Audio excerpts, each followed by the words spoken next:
as I'm watching your face, Lynn, I can see that this Mona Lisa smile is forming across your face. So she's visualizing somebody who touched her deeply in the heart. And when you do that, that Mona Lisa smile actually stimulates neurological trust in anybody who is watching you or talking to you at that time.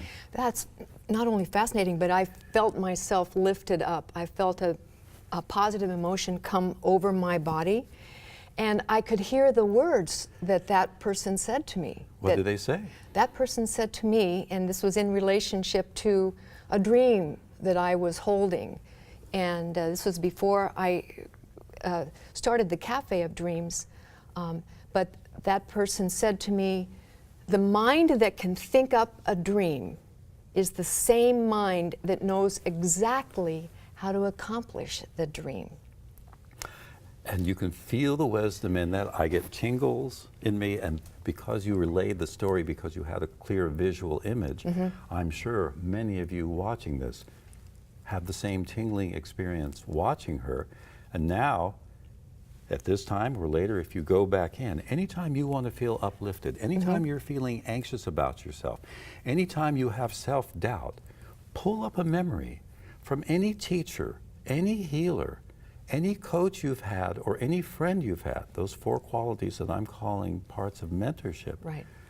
Visualize that, re-experience that, and in that moment, psychologically, all of your worries, fears, and doubts go away.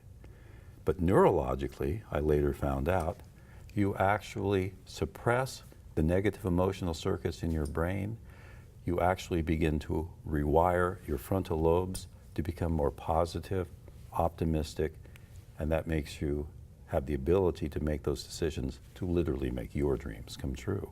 And you know, Mark has been teaching these very concepts in a program that he put together called Neuro Wisdom 101, and this is the workbook that goes with it, and I believe you have a set of CDs and a program that people can follow, which is really a day-by-day activity that one actually becomes advanced in taking little exercises on a daily basis to improve your brain neurologically, correct, and change the way you're feeling about yourself in many ways. And one of the exercises you just did for us, could I ask you this question?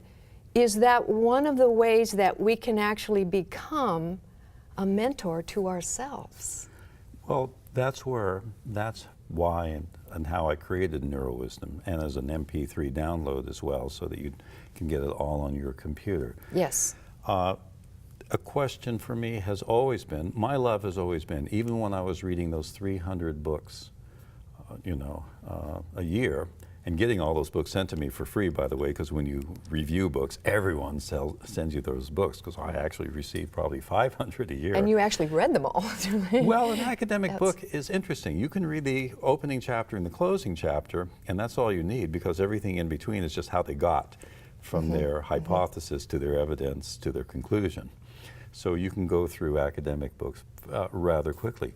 But my job, or my desire, my love, has always been to pass this wisdom on to others. Right.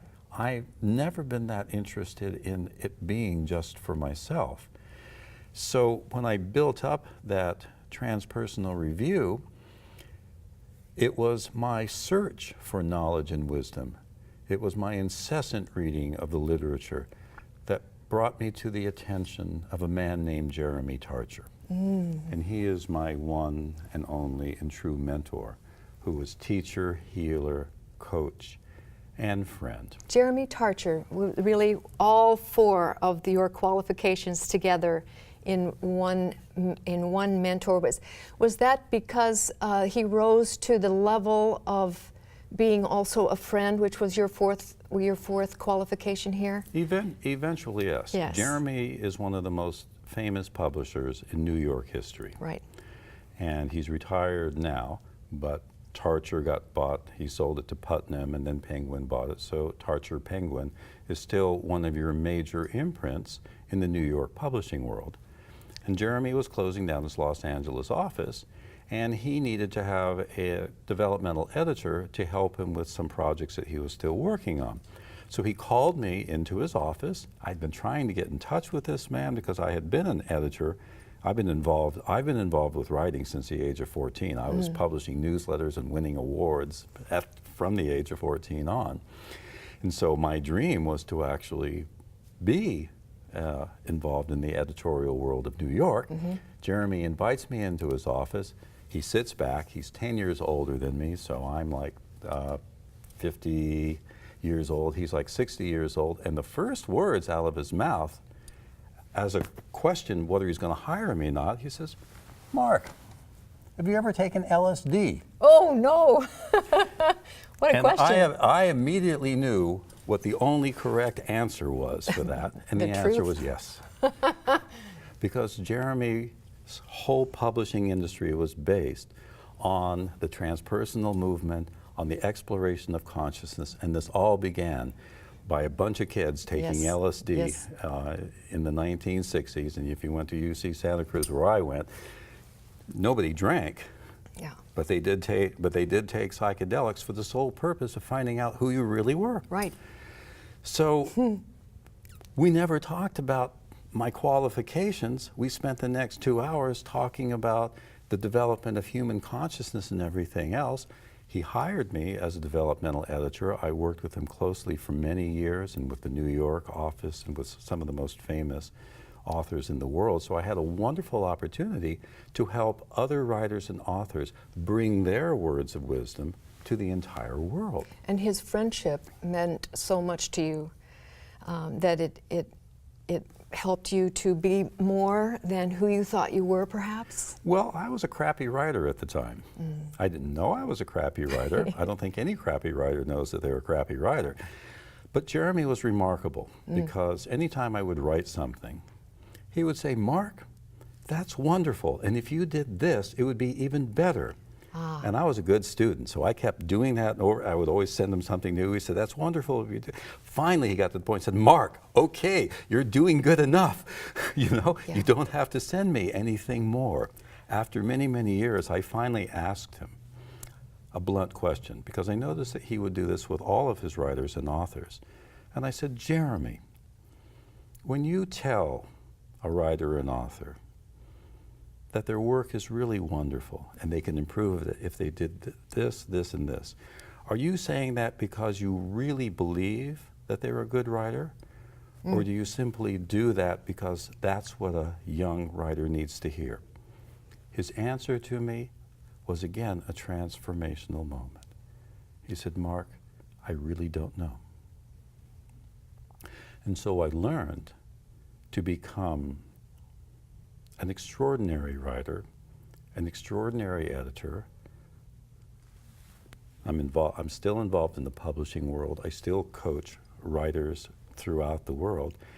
And through the experience of his mentoring me in these ways, and through the friendship, because we would just have lunch and talk about two things for 2 hours and then do our business in 15 minutes about which book we were going to develop and what I had to do with this cranky famous author. All this good work over in the cafes, right, of the world.